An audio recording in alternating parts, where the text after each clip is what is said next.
All right, Chris Coons, this question is for you. What we've heard from many voters is a call to preserve and protect the Constitution. In the last 10 years, in your view, has the federal government been following the Constitution? In particular, has it followed the 10th Amendment's limitations on federal power? If not, what are the discrepancies and what would you do about them? I do think that the federal government generally is empowered by the Constitution and the subsequent decision of law by the Supreme Court to engage in the fairly broad-ranging activities of the last few years to try and restore balance and sanity, strength to our marketplace, and to try and get America back on track and make us competitive again. Unlike several folks in the Tea Party, I don't think that the 10th Amendment prohibits the current federal actions. There are other candidates around the country who've suggested that things like unemployment insurance or Social Security are unconstitutional because they're not specifically enumerated, and that they exceed the powers of the federal government. I don't share that view. I do think that our federal government broadly is empowered by the Constitution and the decisions of the Supreme Court to engage in the activities that it's engaging in, to keep us safe, to protect our environment, to protect investors, and to strengthen our marketplace. And I would continue to support the efforts of the federal government to be a good and faithful partner with the private sector in trying to grow our way back out of this very tough recession. Christine, you have 1 minute. I think that the Constitution should be the litmus test by which all politicians cast their vote. And I think that politicians on both sides of the aisle no longer view the principles in this document as indispensable. I'd be remiss if I didn't point out that yesterday during a debate, my opponent could not name the 5 freedoms guaranteed to us in the First Amendment, our basic freedoms of press, religion, the right to petition.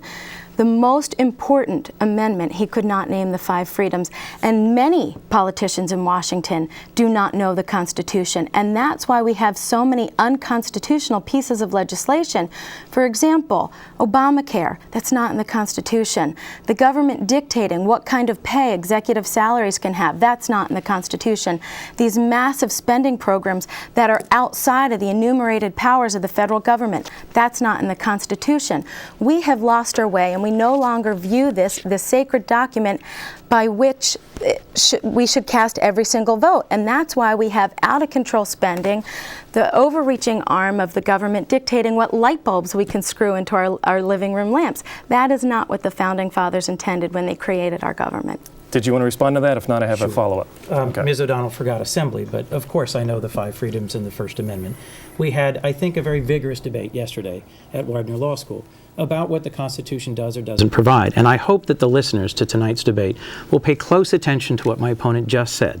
She thinks that the federal government should be limited to the enumerated powers in the Constitution.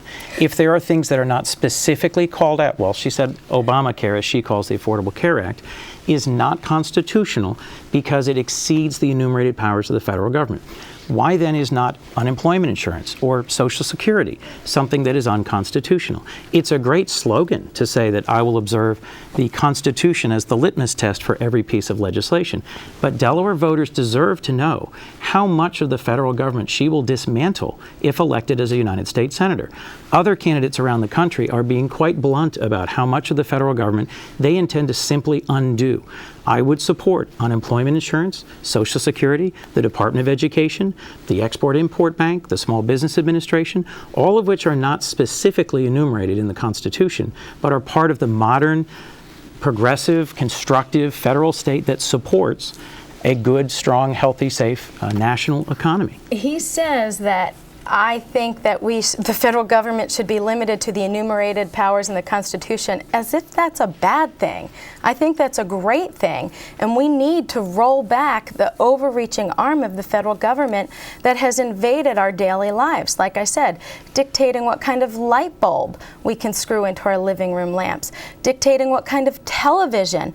The federal government is growing so much that it's controlling everything from what kind of Band-Aid you put on your kid's knee to the kind of bread you put on your family's table. This is not what the federal government should be doing. Now, obviously, I'm not going to, he's trying to paint me as an extremist who wants to eliminate the Department of Education. You've never heard that come out of my mouth.